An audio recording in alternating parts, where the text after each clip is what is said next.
سلام هموطنان عزیز و ارجمندم. با یک دیدار حساس دیگه، یک شهرآورد دیگه در خدمتتون هستیم. دیدار سنتی آبی ها و قرمز ها. امیدوارم که شاهد یه بازی جذاب باشیم. منتظر سوت شروع بازی توسط داور هستیم که حرق ورزش ها قطع میشه.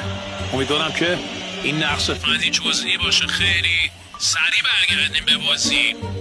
درسته که برق نیست اما شب هست و درسته که شب هست ولی برق نیست. بله، برق ورزشگاه وصل میشه و دو ساعتشو نگاه میکنه شوت رو قطع میشه. برق ورزشگاه مجدد دوباره وصل میشه. تا حالا این مدلیش رو تجربه نکرده بودیم. امیدوارم که مشکل جدی پیش نیاد و مجدد بله برق ورزشگاه وصل شد و این دارم دیگه قطع نشه. 25 درجه دمای آسایش.